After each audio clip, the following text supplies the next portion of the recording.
Welcome to another edition of the Evolution of Sports Talk Television, live here from Raymond James Stadium after your Tampa Bay Buccaneers defeat the Miami Dolphins 24-14 to end the preseason. So how do we start off this show as we always do here on a Monday, Wednesday, before and after Bucs games? You know them, you love them, you got to have them. Bring your passion, bring your excitement, just don't bring any nonsense. So what do we think, Bucs fans? I mean, you get a chance to see a lot of that first-team offense, but what you got to see, very magical. Just saying. They went down the field at will. 7 plays, 70 yards. Baker Mayfield, 3 for 3, 54 yards there. Rachaad White, impressive. Chris Godwin gets in on it. With the screen pass, you get a big-time screen down the field for White. I mean, these are the kind of things that you didn't necessarily see from this offense last year. And then probably the most impressive play of the night, Jalen McMillan. And I think McMillan has put everybody on notice. I think everybody around the NFL should take notice of this wide receiving core with a Mike Evans because you know that he's there. He didn't play tonight. Good decision. Definitely think it's a good decision because you know what you're getting from the Pro Bowler, eventual Hall of Famer. Chris Godwin plays in that first drive. But Jalen McMillan, all throughout training camp, this game right here, Baker Mayfield throws the ball in double coverage, but gives his receiver the opportunity, but the receiver makes the play. We've seen that throughout training camp. And we saw it tonight. I think the NFL should be put on notice at this point that this could be 3 of the top wide receivers in the National Football League. Once again, I'm your host, Peter Blake. All the phone lines. Definitely want to talk to you tonight here live from Raymond James Stadium. 727-255-0391. It's 727-255-0391. Definitely want to read some of these comments as I've been down. Sorry about that. Was expecting a little bit of help, but it is what it is. Just work with me tonight. So let's go out to Roger Shue here. First, doing my job. Let me acknowledge me. Let me go out to Scott Broadway with the W. Absolutely. A W is what you wanted for your birthday. A W is what you get. All right, first-team offense was looking fire. So many weapons. LFG. Yeah, I mean, I think that's what we kind of talked about here the last couple of months. And you start to see that come to fruition. Leo Ward, who was supposed to join me, but he'll join me on the phone. That's what we've been discussing throughout the offseason and through training camp. And the excitement should be there for Bucs fans. It should be. Absolutely. You should be excited about this offense. I mean, I know a lot of people would say, well, why don't you play Baker Mayfield and this first-team offense more? What else do you need to see? Obviously, Todd Bowles saw enough. Liam Cohen has seen enough. I tell you what the most exciting thing is, because we can sit here all day long and blab about the outside weapons, but how about that offensive line? Did you hear from anybody tonight on that offensive line? Remember what I told you when we do this show and you watch football? You know what the best part about it is? Not hearing an offensive lineman's name. Because when you hear that offensive lineman's name, that means they messed up. Graham Barton, impressive once again. He's your starting center. Tristan Wirfs with the block on the screen pass to free up. That's what I'm most impressed about. What about you? 727-255-0391. It's 727-255-0391. Let me go out to Christopher Cole. Finally, an opening drive touchdown. Right. I'm sitting right next to J.C. Allen of Sports Illustrated, and he absolutely tweeted that out. They didn't have a first drive touchdown. I get it. It's preseason football. It's the last preseason football game of this year. It may not be against Miami's first-team starters, but it's still impressive. That's the way you want to come out. Bucs fans, do you think this first-team offense is ready for the Washington Commanders on September 8th? Again, 727-255-0391. It's 727-255-0391. So impressive. And I mean, there's not much more you could say. There's plenty of what you can say. Awesome game. Absolutely. Let's go. Where is that? There it is. Let's go! Let's go out to Christopher Cole here. Dominant fashion. Absolutely. Fire those cannons. We shall. Let's go out to Ben and made it look easy. Yeah, 7 plays and 70 yards. That's pretty damn good. 3:05, 3 minutes and 5 seconds, I believe it was, on the clock. So Baker Mayfield, impressive tonight. I thought Kyle Trask was somewhat impressive. Maybe not necessarily on third down, but overall, he's going to be your backup quarterback. He made some throws tonight. You look at the numbers as I'm getting the numbers up right now as we speak. He finished with 17 for 24, 141 yards and 2 touchdowns. And had some really good throws. And the throw that I like is in that second quarter where that blitz is coming. You can see it from the press box. It's coming from the side. Trask knows he's going to get hit, and he's still able to make that throw to Johnson, who most likely will make this team, because we've heard about it. We've heard about how number 9 has been impressive. We've heard about it. So you makes that throw. You get that first down on fourth down. That's so impressive. It really is. And Cameron Johnson. I don't know why I'm losing track here of names. But Cameron Johnson. He's most likely going to be not only your speed threat, because you saw some in arounds tonight, but he's also going to be your special teams threat. But I like that throw. I like you understanding. You've been in the NFL. You know you're going to get walloped. You know you're going to get sawed in half, and you're still able to make that throw under pressure. Impressive. And then once again, Sean Tucker. I mean, there are so many great things that you can take out of this game. So I definitely want to hear from you. 727-255-0391. It's 727-255-0391 as your Tampa Bay Buccaneers defeat the Miami Dolphins 24-14 live here from Raymond James Stadium. I'm your host, Peter Blake, here on the Sports Web. Let's go out to Instagram. No comments there. Let's go out to Broadway. Awesome birthday present. Thank you, Tampa Bay Buccaneers. Once again, thank you for tuning in. Oh, yeah. Let's go out to Broadway again. All right. Christopher Cole was probably Miami's backups on defense that first drive. It may have been. You know, that's what preseason's for. Preseason is, to get your opportunities there, to get your reps in. It's for evaluation. And I know their fans are complaining about it. You want to see more, but why risk the injury? It goes back to what we talked about in the monologue. They sat Mike Evans because they don't need to see anything from Mike Evans. And they sat Levante David because they don't need to see anything from Levante David. Let's go out to the phone lines. Let's go out to the tribal troll. Acknowledge me. Let's go out to Roger Shute from Newport Richie. Welcome to the evolution of Sports Talk Television live here at Raymond James Stadium. Let's acknowledge Peter Blake on the field at Ray J. Thank you. I appreciate that. All right. Well, it looks like you're the only one left in the entire freaking building.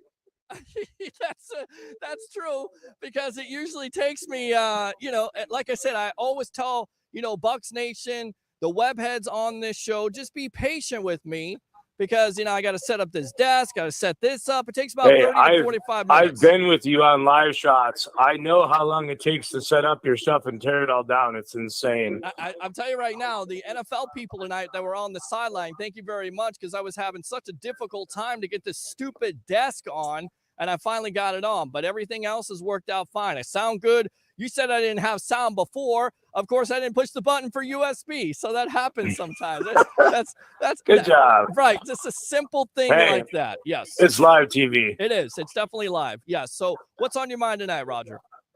Caleb Williams is my quarterback. Okay, I knew you were going to say that. So do you think he's ready for the season at this point? Yes. Okay. All right. Anything about the Bucs? And no congratulations at all? Have you changed? Yeah, well, I was getting to that. You didn't give me a chance. Okay. Jesus. Okay. All right. Congratulations on a solid win over the Miami Dolphins. It's a solid win, definitely. 2-1 preseason there. You lose to Jacksonville, but everything else I thought was pretty impressive, especially when it comes to this offense. So Bears 4-0 in preseason, but Yep. Who's keeping track? Well, preseason really doesn't matter, does it? It does not at all. It does not matter. It's all about evaluation at the end of the day, and it's also about not having any major injuries. And if you're the Bears, which you didn't have any major injuries, I think the safety got hurt the other night, but no major injuries to your offensive lineman, nothing like that. Same thing with the Bucs. I'm just glad football's back. I am too. Definitely glad it's back. Sure. Absolutely. All right, what else is on your mind? That's about it, man. I was looking forward to the rest of the show. All right, man. Appreciate you as always. All right, I'll talk to you later. All right. See ya. Open phone line 727-255-0391. It's 727-255-0391. Live here from Raymond James Stadium after your Tampa Bay Buccaneers go 2-1 in this preseason after defeating the Miami Dolphins. Let me go back out to the phone lines here. I think this guy wanted to call in, so we'll get what he wants to say here. I believe this is Broadway. Well, there you go. He's not there, so I don't know what's going on. All right, so we'll continue to read these comments from you webheads out there. Let's go out to Christopher Cole. Wow, looks like nobody came to play in Atlanta except the Jaguars, 31-0 Jaguars. Yeah, I mean, again, it's so easy to sit there and say nobody came to play and preseason doesn't really matter. And to a certain degree, it really doesn't matter. What matters is, again, staying healthy and evaluating those players. And I tell you right now, some of the players that you could look at that may make this team, possibly a Cody Thompson. He was impressive tonight, has been impressive. And there's talk, I think that Raheem Jarrett is not going to start the season on this roster. In fact, he's going to go to the IL. So that is going to open up a spot. And that was one of the things that we kind of looked at. Who's going to be your top 3 receivers? Who's going to be your top 4 receivers? Who's going to be your top 5 receivers? Your top 3 right now are pretty much edge and stone. It's going to be Mike Evans. It's going to be Chris Godwin. And it's going to be Jalen McMillan. And then after that, Trey Palmer. Most likely Cody Thompson. And whoever else. All right. The lights are going out. So we'll see if we can stay with this. This is what happens. Let's go out to Scott. Happy birthday boy. Thank you. Yes. I got the birthday present ever. And let me just say, we have a kicker. Well, that was, I know, listen, that was the other thing here, Scott. A lot of people were looking at, and I pointed that out. That was one of the main things that you had to focus on tonight, because 2 straight weeks, Chase McLaughlin has missed field goals. So tonight, they give him the opportunity to kick that 51-yard field goal, and it certainly seems like Chase McLaughlin is ready for the season. And what about contrast connecting with Ron Miller? Man, that was awesome. Yeah, it was definitely a good throw there. It was Tanner Cano. Tanner Cano. That's who it was for the touchdown. Yes, you're exactly Canoe. Right. Canoe, yes. It's a fun name to say. Awesome. Canoe, yes. And Rashad White, man, he did some work tonight. But I want to get your opinion on the interception that was ruled incomplete. Well, you're talking about the touchdown there. They took off the board. Yes. They called the tuck rule. I don't know how they did that. Again, it seems like, referees are in, and I'm producing on air here, so stand by. It certainly seems like referees are in season form at this point, because they missed a couple calls tonight. That call in itself, because it looked like Brown there had the fumble, caused the fumble, and Greer goes in for the touchdown. And then on top of that, you also had the replay, which I don't understand how they could replay it. I guess the flag was on the field, but they still allowed the Bucs to run that play when they reviewed the McMillan catch. And of course, it went the Bucs' manner. But, in my opinion, if the Bucs start a new play, there should be no review at that point, right? Right. So that was why I was confused. But we have a great offensive line. We have a great defensive line. And we have a great running game and a great wide receiver game. Well, so and I feel like, again, not only should we be excited about, this offense, but this offensive line. You got to be excited about this offensive line. Once again, Graham Barton, guys stepping up there. It looks good. It looks good to me. I don't know about you. He's a tank. He's a tank, and he's going to protect our offensive players. Yeah. I'm excited to see what's going on. You should be, Broadway. What's going to happen. You should be, man. I appreciate the call. I'm going to go out to J.C. Allen here in just a little bit, but thanks a lot for the call. Appreciate you as always. Let's go out to the man that I was sitting next to here. Not making fun of me here because I was eating vegetables tonight. We'll put that picture out there. We had prime rib. You had Foster, and you saw a Bucs offense that clearly was dominant, especially that first drive. J.C. Allen, welcome to the evolution of Sports Talk Television, of course, in care of Sports Illustrated. How you doing tonight, boss? I'm doing good. Long time no see. About 20 minutes.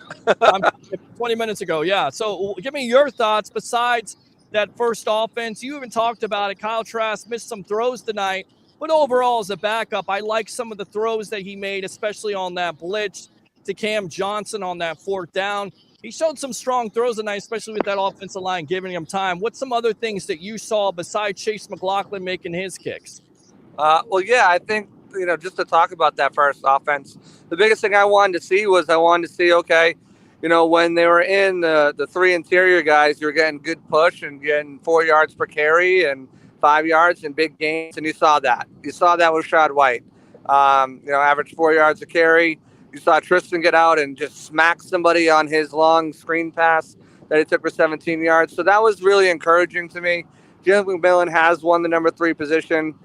So that's something that set that in stone. But I think, otherwise, the guys who were vying for roster spots really, really made it difficult. It seems like, they rose to the occasion and said, okay, you're going to do this, I'm going to do that. And it started in the trenches along the defensive line with C.J. Brewer and Ernest Brown. Likely both of those guys are competing for that 6th and final defensive tackle spot. And, to me, I think C.J. Brewer kind of edged out Ernest Brown a bit. Obviously, he's been with the Bucs now. This is the second year, was on the practice squad with them all last year. I would look for him to be that 6th defensive lineman. In the secondary, guys that are fighting for practice squad spots, Rashad Wisdom and Marcus Banks. It seems like they're having a hit-for-hit contest there for a minute. Marcus Banks lays out Malik Washington with almost a spear, you could call it, the way he tackled him. Looked like Goldberg on that. You're exactly right. And I'll go back out to this live shot here. Let me see if I can get this 2 shot. There we go. Yeah, you're exactly right. I mean, it definitely looked like a spear there by Banks. He made some hits tonight. Winston made some hits tonight. That's always a good thing, and that's good for your depth. And look, I understand where the Bucs are coming from. A lot of people would say, JC, why not play your first team offense a little bit more? Do you think they should have played more tonight, or do you like the first drive? Go ahead and expound a little bit. I didn't think they should have played at all, but you get them out there. They do something the Bucs did not do at all last year. Is score a touchdown on the first possession drive. Yeah. You pull them. You've seen enough. You don't need to see any more. They were excellent in the run game. They held up in the pass game, allowed you to do some really good things. Jalen McMillan with a circus catch. He looked amazing. And then same thing on the defense. The defense, and again, take it with a grain of salt. It's preseason. It's very vanilla. And the Dolphins were holding out a lot of their starters on both sides of the ball. But I still think it's encouraging when you look at what they're able to do. Vita Vea just absolutely demolished their center, just pushed them back into no man's land. It was quite something to see on that third down play. But, I think you did what you saw what you needed to see, and that's it. You pull them out. So any longer, you're tempting fate, you're tempting injuries, and I think it was the right amount of time. If maybe they struggled at all, maybe you want to see them, but with the performance they both put out on both sides of the ball, I think you're good to just call it and know what you got going forward. Yeah, going back to Vea, man, he was impressive. I mean, they just blew up the running game, and you've seen him in training camp more than I have. I mean, he's a spelt Vita Vea. He's down to like 320 or 325, but he still moves like a cat. He was playing at 340, 360. What kind of year do you think Vea could have for this defense? Yeah, I think he's in shape for a really strong season. He's 5.5, 6.5 sacks the last couple seasons. I know he's got double digits on his mind. Playing next to a guy with Kalijah Cansey that also, draws the attention of other guys, is going to, and a different mold too than Nadam Kasu when he was here. Right. Because he was obviously drawing guys too. But I think he's primed for a really strong year. Tackles for losses should go up. I think sacks should go up. It's going to help him stay healthy. It's going to help him stay on the field longer. That's been one of the biggest concerns with a lot of Bucs fans is you're paying Vita Vea all this money, and he's only playing, half of the snaps coming out. So it should allow him to stay in the game longer as well. And I think it's going to be, it all starts in the trenches. It all starts up front. And if you can get interior pressure, that helps everybody else. It helps the corners to be able to make, jump on routes and try to create turnovers. It helps the outside linebackers with their pressure on the outside. If they have to devote more resources on the inside.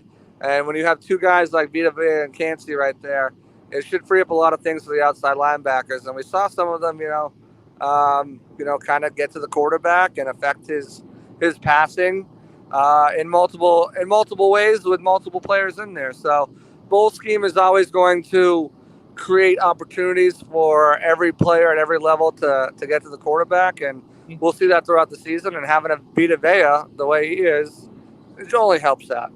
Absolutely, and we're on with J.C. Allen of Sports Illustrated. It's the Sports Web. I'm your host, Peter Blake, live here from Raymond James Stadium after the Bucs beat the Dolphins 24-14. With that being said, I'm going to call you a fortune teller. I'm going to start calling you Miss Cleo here because you were predicting Chris Braswell with the sack, and sure enough, we haven't seen a lot from this young man, but he showed up tonight with that sack, got a good pressure there. Before that, forced to pass. So how do you see, not only Braswell and what kind of impact he can make for this team, in your opinion, but also that outside linebacking core, that outside linebacking room? Yeah, I think Braswell needed that. I didn't get a chance to talk to him after the game. A lot of the guys kind of booked it Friday night, they're out of there. But I think you looked at his performance throughout the preseason and training camp. There were some ups, there were some downs, some learning moments. Last week he had some good pressures. If one of those sacks, if Jose didn't get him first, Braswell was going to be there. Then he got blocked by a receiver. You never like to see that. Right. But came back today with solid pressures and he got the sack. And I think that's something that the Bucs are really looking forward to him. Kind of, you want to be a big part of this rotation, you got to show us. And I think that sack went a long way for his confidence. And for the Bucs' confidence in trusting him to be a pivotal part of that rotation. I expect them to get all the guys involved. They did it last year with Marquise Watts. It wasn't a lot, but I expect them to get everyone involved. Todd Bowles had a nice moment with Jose Ramirez talking to him. I couldn't really overhear exactly what they were saying, but he put his hands on the shoulder, and I'm sure, went something like, "I'm really proud of you and what you've accomplished." Somewhere along the lines, again, I'm just kind of paraphrasing and using my thoughts on what was said, but you could tell it was a term of acknowledgement and endearment to him. And, Jose's earned it. Last year he was on the practice squad, and every week we would hear from Tristan and we'd hear from Luke about the fits that he gives them on the scout team. And, he worked on his body, he worked on his game, and it showed off last week and it showed off this week as well, getting some solid pressure on the quarterback. So there's going to be a rotation. I think they keep all 6 of those guys. I don't think they ever needed, he who not be named, who never showed up. I thought. Hold on a sec.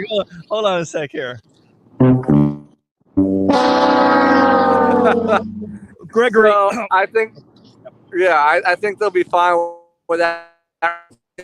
And listen, Yaya to get the start. I think Yaya's going to have a monster season. And I think JTS is going to have a bounce back season. Probably priced himself out of the range for the Bucs to re-sign him, but I thought he was going to kind of be out of range anyways, just because of his talent in other areas. But getting to the quarterback, and you've got a solid depth of guys to go to now, young guys who are hungry and want to prove themselves.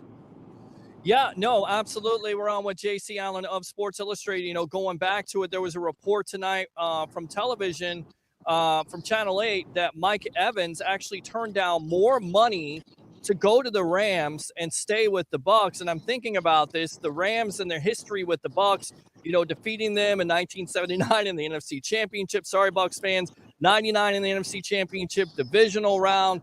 I mean, what did you think about that report tonight when you heard that? Because I was kind of shocked by it, and then I'm not, because it's Mike Evans at the end of the day. But God, that would have been such a blow if Mike Evans went to the LA Rams.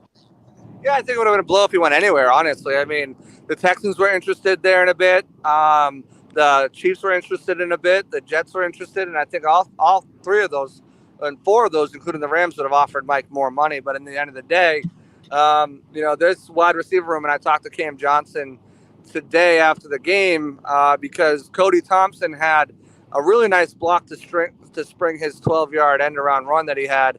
And just the unselfishness of the room. You know, you look at these guys, you know, Mike could have been one of the highest paid receivers, could have gone somewhere and got a big deal.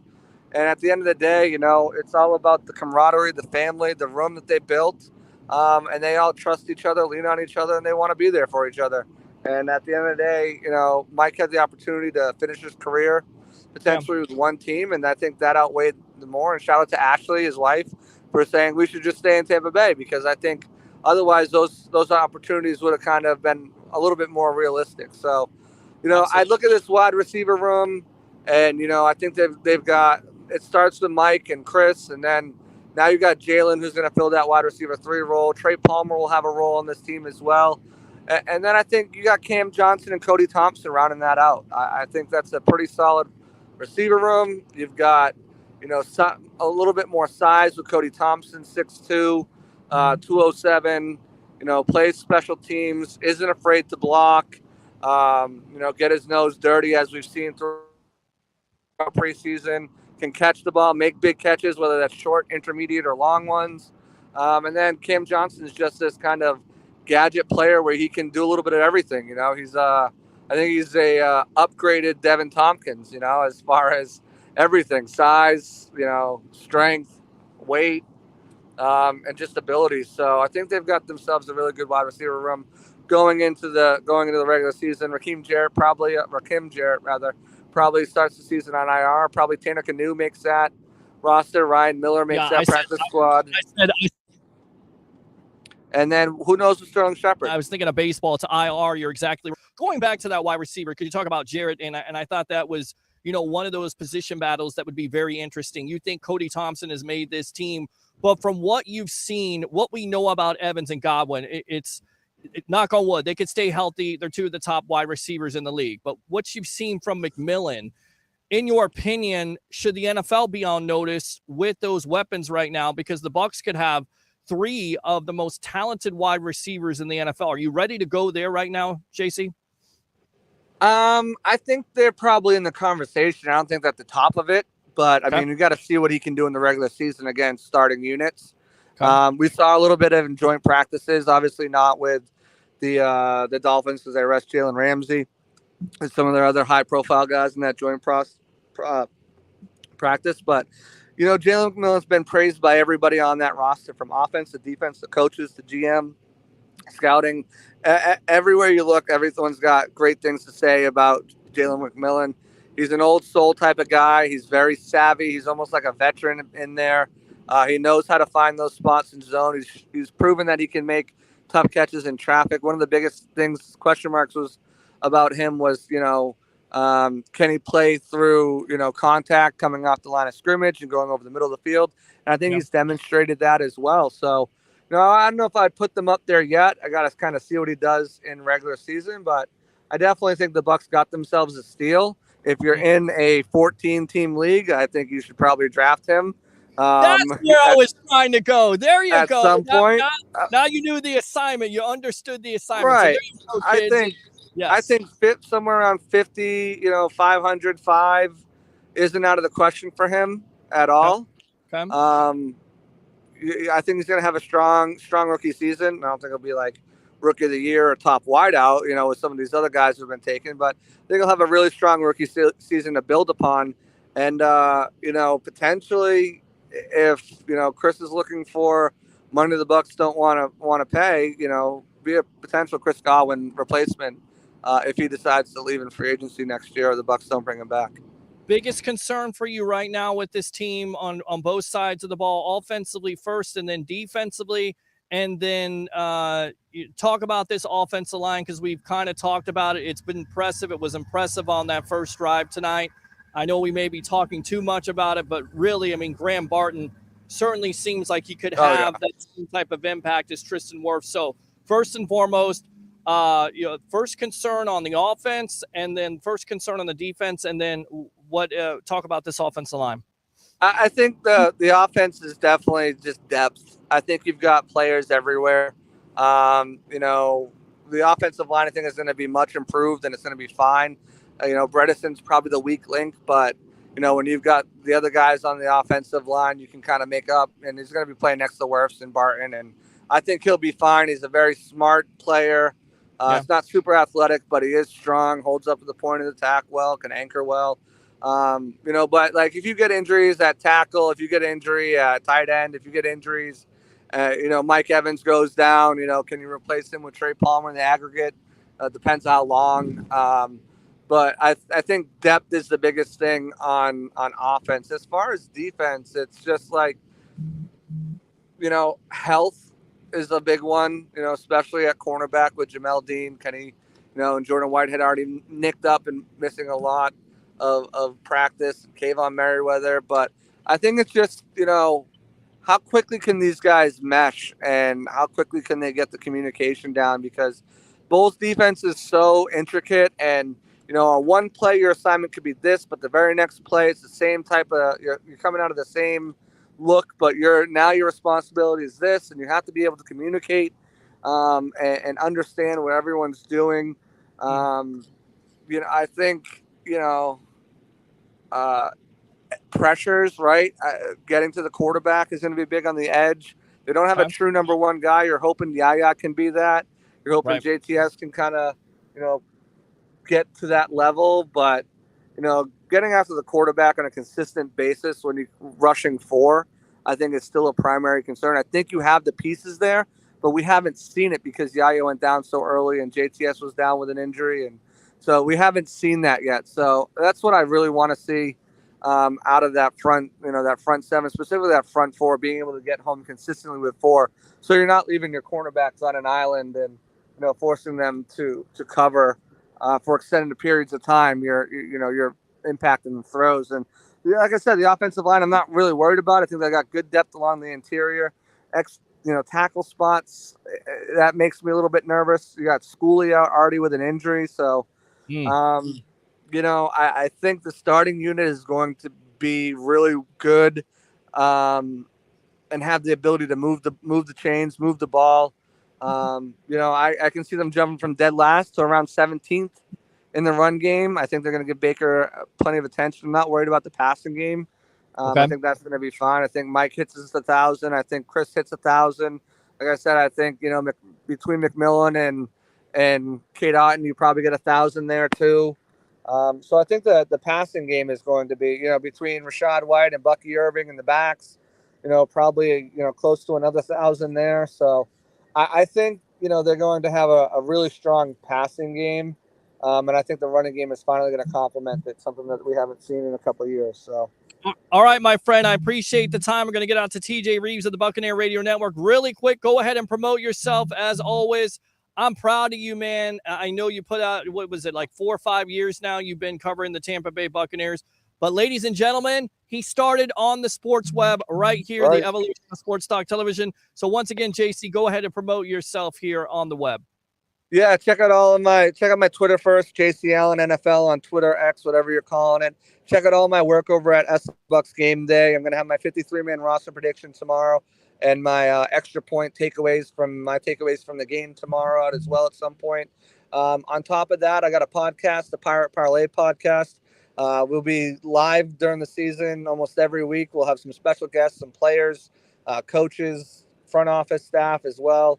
So check that out. We've got some good episodes up from the past couple weeks, including Levante David, Liam Cohen, and Todd Bowles. So definitely check all that stuff out. And Peter, I'll see you week 1, and have a good one, my man. Tell TJ I said hi. Will do, man. JC Allen of Sports Illustrated, thanks a lot for your time. Let me go out to the media icon here.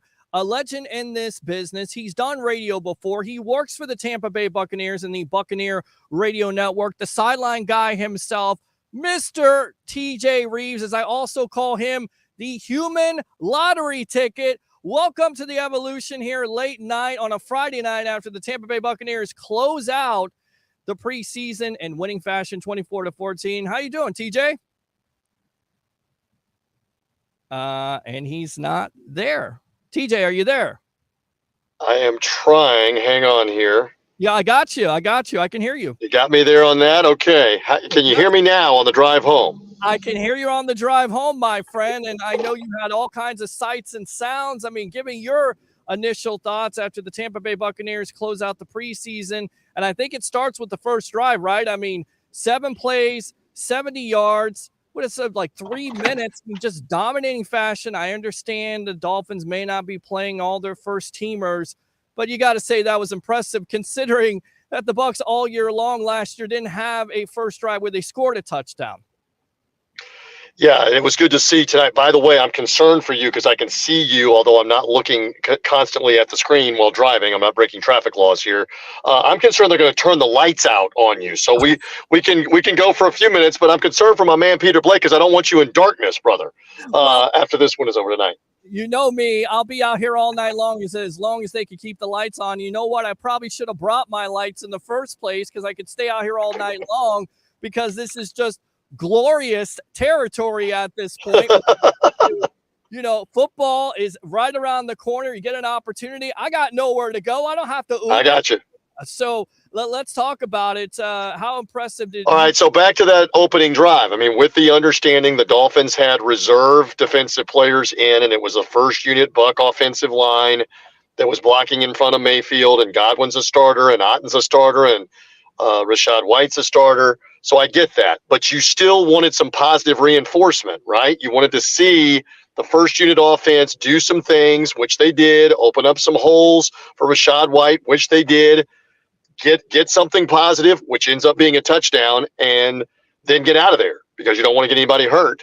So that's mission accomplished there tonight. What a great catch by Jalen McMillan. I know it was on the other sideline from where I was, but he did a tremendous job to get the elbow down, the knee down, to make sure that he was in bounds.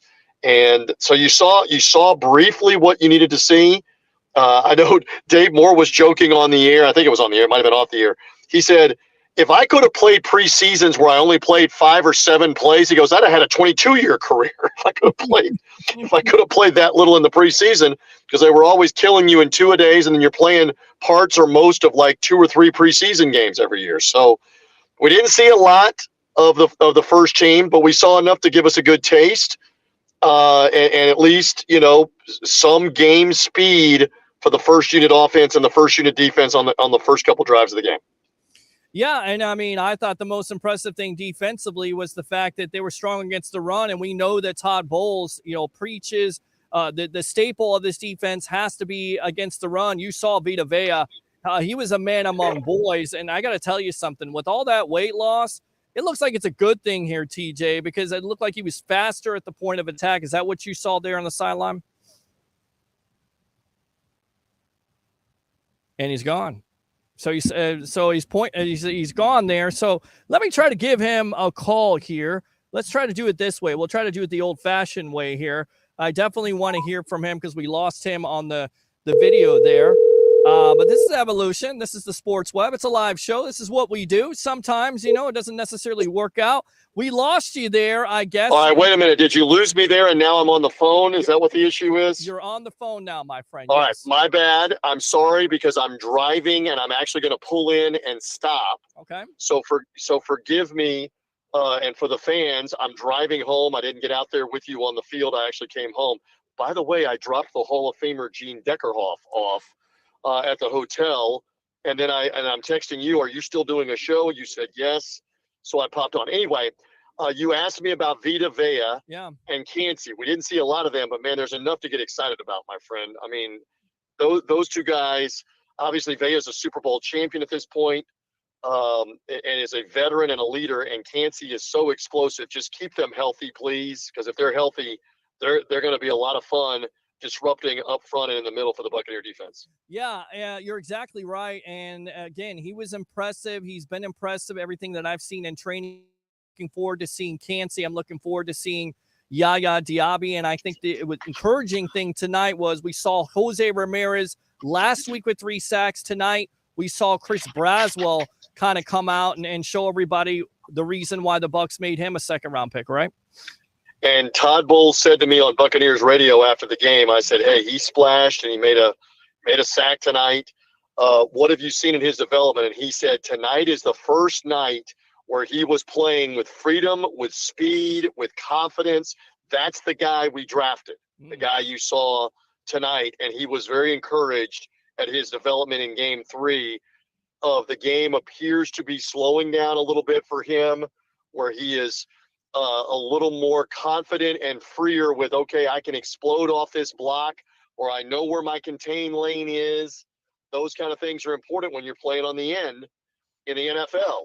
And as much as he was a quality player and one of the best pass rushers in the SEC, this is not the SEC anymore. I know Alabama's a football factory for the NFL, but this is the NFL. And so I thought that was very interesting what Todd Bowles said after the game, that he saw just at field level live a different and a better Chris Braswell tonight. In case people missed it on the Buccaneer Radio Network, and again, we're on with TJ Reeves, the great media icon, the human lottery ticket here on the Evolution. It's the Sports Web. I'm your host, Peter Blake, giving you something to think about here live from Raymond James Stadium after the Bucs beat the Dolphins 24-14. In case people did miss it on the radio side, what else did we learn tonight from Todd Bowles or some players that you talked to there, TJ? I talked to Ryan Miller after the game about the touchdown, and I said, what is that like when that ball is in the air that Kyle Trask threw with such touch on it in the corner of the end zone in the second quarter? Yeah. He did 2 of those, because the second one to Tanner Canu was a similar pass. He threw the first ball a little better. Canu had to adjust to the second ball in the fourth quarter to make the catch. But Ryan Miller, I've heard people talk about this all the time. He said, I'm focused on the ball. Everything gets quiet. I'm not hearing anything. And you're just kind of waiting for a second for that thing to come down. And then you're trying to make sure you've got feet down, possession, the whole thing. And this is going to be a tough call on how many guys can they keep at receiver. And out of Miller and Cody Thompson, what do you do with the veteran Sterling Shepard? I know J.C.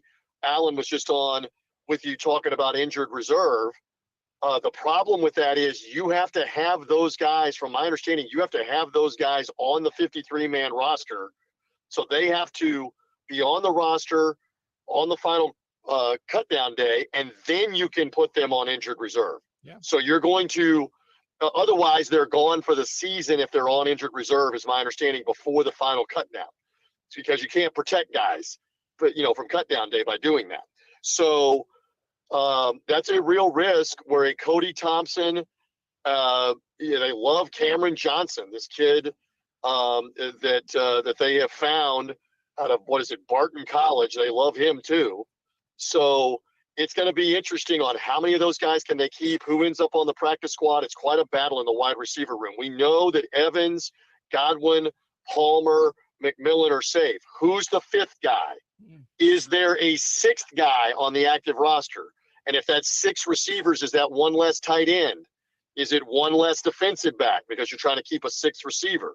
That kind of stuff. These are the debates they're going to have over the next 72 hours. Yeah, and it happens on Tuesday where they have to get down to that number, and you look at the running back room there. You have White. He was impressive tonight. Of course, he's going to be your starter. You have Bucky Irving. He continues to be shifty at the point of attack and make tacklers miss. And you have the unknown, which, I wasn't sure if he was going to make this team to begin this offseason, and Sean Tucker, who continues to impress. So, honestly, the odd man out here may be Chase Edmonds at this point, right? Yeah, and we haven't seen him at all. Yeah. And as much as he's a veteran, and I talked to Sean Tucker on Buccaneers Radio after the game, and I asked him, I said, hey, what's the difference right now in this Liam Cohen offense? And he said, paraphrasing, they have created holes with the zone blocking and the explosiveness at the point of attack, and that makes it easier right now to put your foot in the ground and cut back. Again, it's preseason. You're going against backup defenses, so I get that.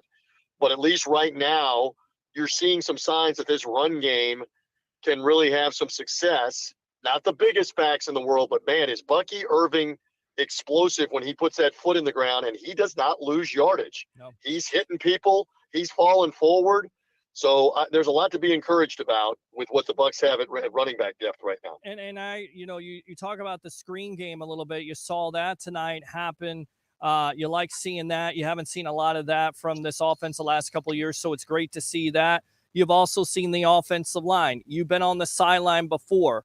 What have you seen from Graham Barton that should excite a lot of Bucs fans? Because I'm telling you right now, I believe he can make the same type of impact that Tristan Wirfs did, where you don't hear his name on the broadcast because he's so good and he's so technically sound, and he's going to make that impact for that line to not only open up those holes to those running backs, but also protect Baker Mayfield. Well, and again, there's only so much I can see at field level on the interior offensive line, and you're getting a better view up high in the press box where you are, or certainly the people that are watching on TV that are getting replays, etc. And again, you know this, we have to temper. This is preseason. You're going against backups. Right. That first unit offensive line was going against backup Miami defensive linemen. But did you see the holes that Rachaad White had through the middle of the offense on the first drive? Yeah. That's partially Graham Barton in the middle there, moving people out of the way, along with Malk on the right, or the new left guard, Peterson. So for the small sample size tonight, we saw encouraging things, and there are a lot of high hopes for what kind of year Barton can have in the middle of this offense, because bear in mind, Robert Hainsey was doing the best that he could, but he was not a true center trying to play center out of necessity because of the injury to Ryan Jensen over the last couple of years. And Barton actually played left tackle at Duke last year, but he is a natural center. That's what he played in high school. That's what he played his first couple of years at Duke. So I think there's a lot to be hopeful about. Let's just temper it. We've got to see it in the regular season, because you're going against monstrous defensive tackles week in and week out that you've got to move out of the way. And now let's see that happen. The next challenge is let's see it in the regular season. My friend, it struck. It is midnight now, so 15 days until football season starts. Give me a TJ take here, final take here on the evolution of Sports Talk Television. Excited for this third year for Todd Bowles. Excited because you've got a lot of pieces here. A lot of pieces. I mean, there are a bunch of teams that would look at Mike Evans, Chris Godwin, Rachaad White, Cade Otton, and say, man, we'd like to have a couple of those guys. And defensively, when you're talking about Vea and Cansey in the middle, healthy Yaya Diaby on the right end, maybe Braswell some on the left end, veteran like Levante David in the middle, Antoine Winfield behind him in the middle, there's a lot to be excited about. There are a lot of pieces that are in place. Can it come together? Can this team play with confidence? They played with a chip on their shoulder last year. We've talked about this numerous times. Yeah. Everybody outside of our market believed horrible season. No more Tom Brady. Baker Mayfield's been passed around like the offering plate at church. Who wants him? This is going to be a 3-win situation, maybe 4. And lo and behold, we saw right off the jump a win at Minnesota, later a win in New Orleans in September. We saw this team get off to a good start. And that good start paved the way that even though they had struggles in the middle of the year, that they could win games at the end of the year and win the division and make the playoffs. Well, now you come back around with expectation. I believe most people think this is an 8 or 9 win team at least. They're not joking around saying 3-win awful Buccaneers. So how do you handle the expectations? How do you handle the belief that you're supposed to be the division champs and a playoff team? And I think you got enough playoff players, playoff previous success, including Super Bowl champions. Let us not forget Evans, Godwin, Wirfs, Levante, Winfield, Jamel Dean. They all won a Super Bowl, Peter. You know this. Yes. That means something when we get to this time of year and starting a new season where those guys can lead in the locker room on what it takes. So I'm excited. Let's do it for real now coming in a couple of weeks. Absolutely. 15 days away until the Tampa Bay Buccaneers play the Washington Commanders. September 8th here. We got you covered live here on the Evolution of Sports Talk Television in collaboration with the JP Peterson Show, the media icon himself, TJ Reeves. Thanks a lot for your time here on the Sports Web, my friend. All right. You kept me company on the drive home. Get out of there safely. Don't let them turn the lights out on you. Anytime you need me, let me know. Yes, sir. And we're ready for the Bucs season. And I know I caught some of the coverage with JP in Dublin, Ireland. That is tremendous for this Florida State game, which will now be on in about 11 and a half hours. We got college football in 11 and a half hours from Ireland. I know. So I great know. time of year. Yeah. Great time of year. And keep up the great work on the Sports Web, Peter Blake. Will do, my friend. Thanks a lot, TJ Reeves. We'll see you soon here on the Evolution. All right.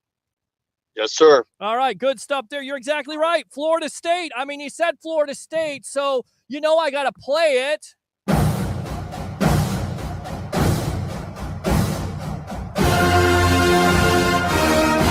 There you go. I love it. All right, so I'm going to read the rest of these comments unless there is a phone call out there. Open phone line, 727-255-0391. It's 727-255-0391. We'll read the rest of these comments, and then we will get out of here. In fact, got to get this guy on really quick. Mr. Kennedy! All right, best of the Bay, Tampa Bay, Ray Kennedy. You're on the Evolution quickly, because hopefully they don't turn on the lights on me. Turn off the lights on me, yes. Did they just play that god darn Florida State fight song again, the chop song? I did. I played it because, like TJ said, 11 and a half hours, they're playing Georgia Tech. So I got to get up it's in a tomorrow couple. It's tomorrow in Dublin. It yes. is tomorrow in Dublin, and I'm trying to figure out if I'm going to get up early, go do some Uber, make some money, and then come back. Come over and watch the game. There you go. Exactly. I may do that. There you go, brother. I may do that. Great show. I just did a little message in the back room there. I said, "Did you hear what J.C. Allen and what the sideline? Did you hear what J.C. Allen, the sideline guy, TJ Reeves, said on that other show they were on post game?" Yeah. Well, is there anybody on right now? Because I don't know. No, this is the only game in town. You got J.C. Allen of Sports Illustrated. You got the Buccaneers sideline guy, TJ Reeves. And I'm just reminding everybody, why would you go anywhere else for your Bucs news? Not only is it just Bucs talk, and it's good Bucs talk, but it's inside scoop Bucs talk. Yes, it is. Absolutely. Yes. Tampa Bay, Ray Kennedy. And brother, I want you to get done because I know it's a late day and you've been out there all day, but I want to tell you, this Buccaneers team came to play tonight. The defensive backs were knocking balls out. They were fighting for every inch.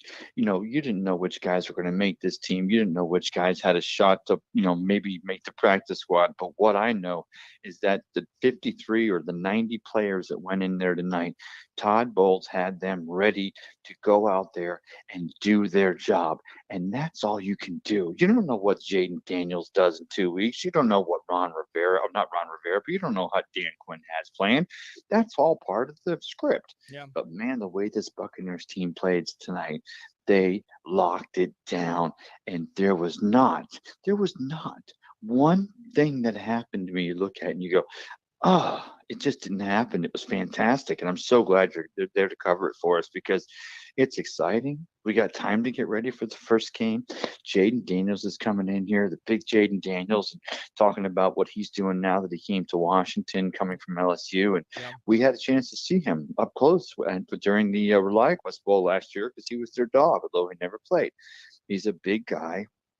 Big arm, makes some good reads, but the truth of the matter is he needs time to learn to read NFL offenses. The intricacies, you can prep him for the next 2 weeks.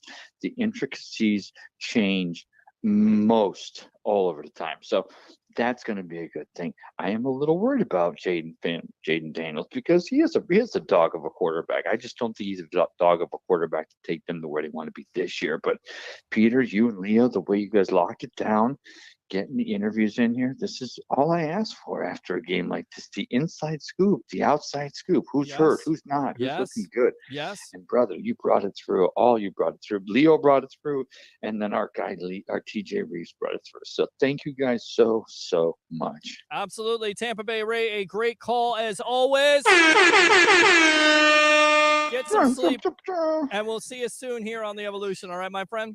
I'll be here, and I got my Sunday show Sunday morning. I'm going to wrap this all up. I'm going to tell us all what this means.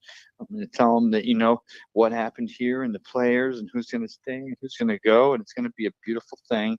And then we're going to go ahead and start, after we get that done, that's when we start figuring out how we're going to use these pieces to go get ready to go get Dan Quinn and those Washington Commanders when they come down here in 2 weeks. Because guys, girls, don't lose your sight of the fact that this team, this Buccaneers team, this third year in a row winning the South, this is the team that wins this division. Other teams can come in, but they're going to get bitch slapped. This is our team to win, and that's exactly what goes on. And when I saw it tonight, that's exactly what happened. Kyle Trask moves it down, throws the ball. Kyle Trask moves it down, throws the ball.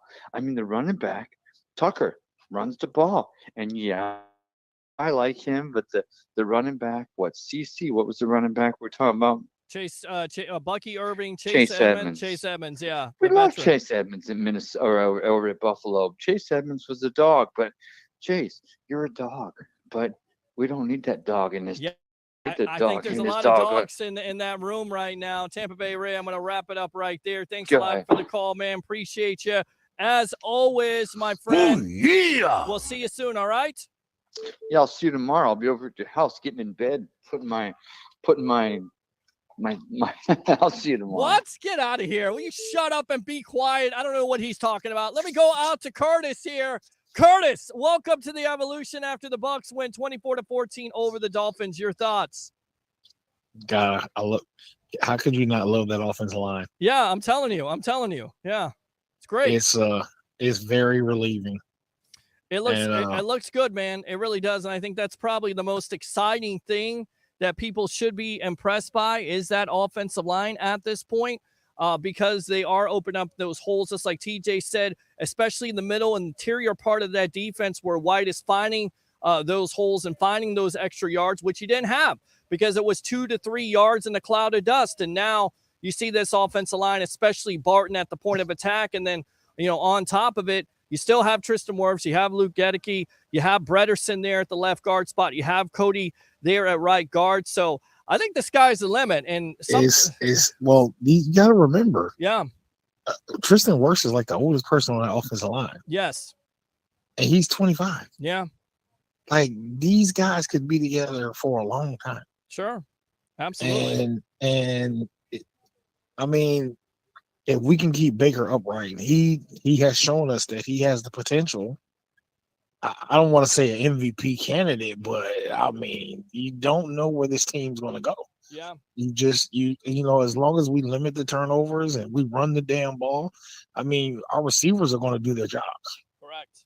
You're absolutely correct about that. Yes. And our defense, I mean, Todd Bowles' defense is always a good defense. It might not be great every year, but Todd Bowles is always going to give you a good defense every year. Yeah. So, and I don't know, it's always refreshing to see. And, these other analysts don't ever give the Bucs a chance, but what? I want them to doubt us. And then when we show up at the end of the year in the playoffs, just eat crow. Simple as that. Well, that's it. And look, this team, and you heard this in the offseason, you heard it last year, the direct reflection of this team is Baker Mayfield. Baker Mayfield likes to play with a chip on his shoulder. So if the national media, Colin Cowherd and, the gang of ESPN and Fox Sports, if they continue to disrespect this team, just let this team put it out in the field. Prove them wrong like they did last year. Yeah. Let's use Mike Evans as an example. Correct. Mike Evans never gets talked about as a top 5 receiver. Why? Because he goes about it as a professional. He's not a diva. Yeah. But every year he's the model of consistency. Correct. Every single year. No matter It what doesn't quarterback he It plays doesn't with. matter who the quarterback is. Yeah. It doesn't matter where you line him up on the field. He's the model of consistency every single year. Yeah.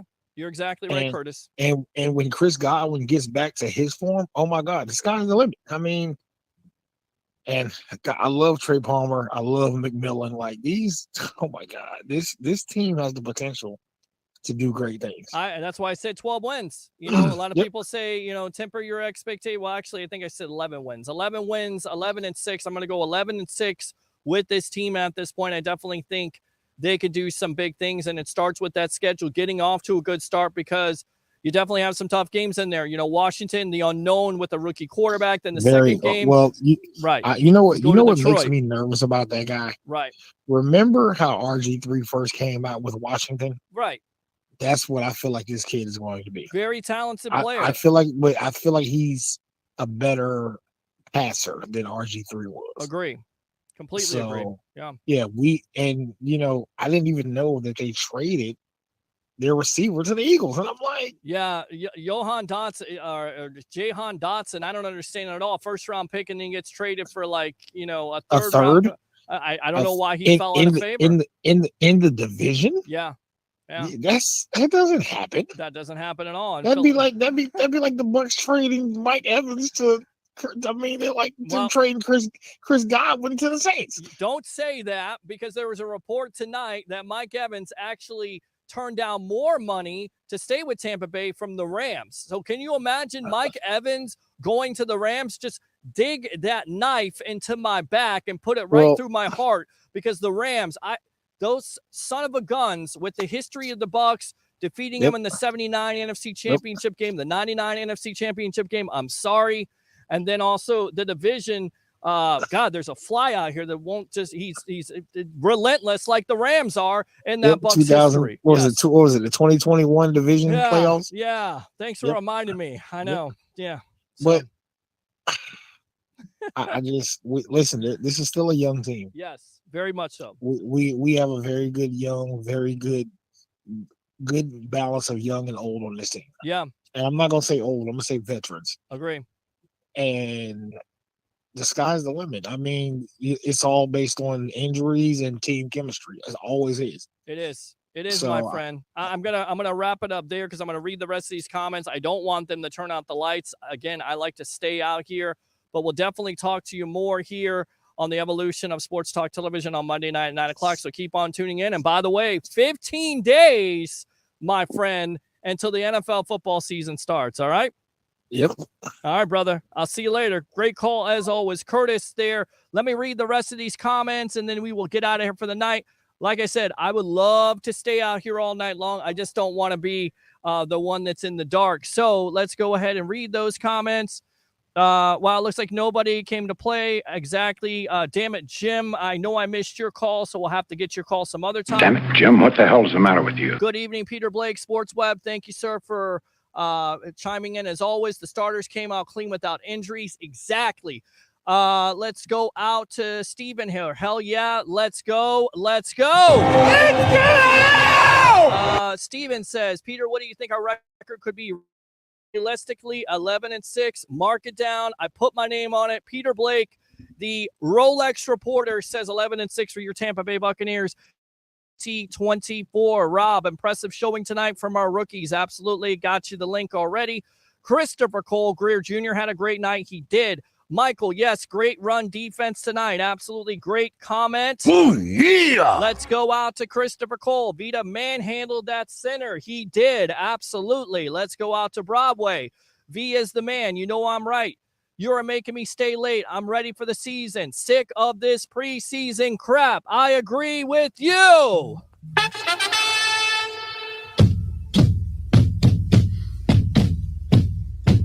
B-U-C-C-A-N-E-E-R-S.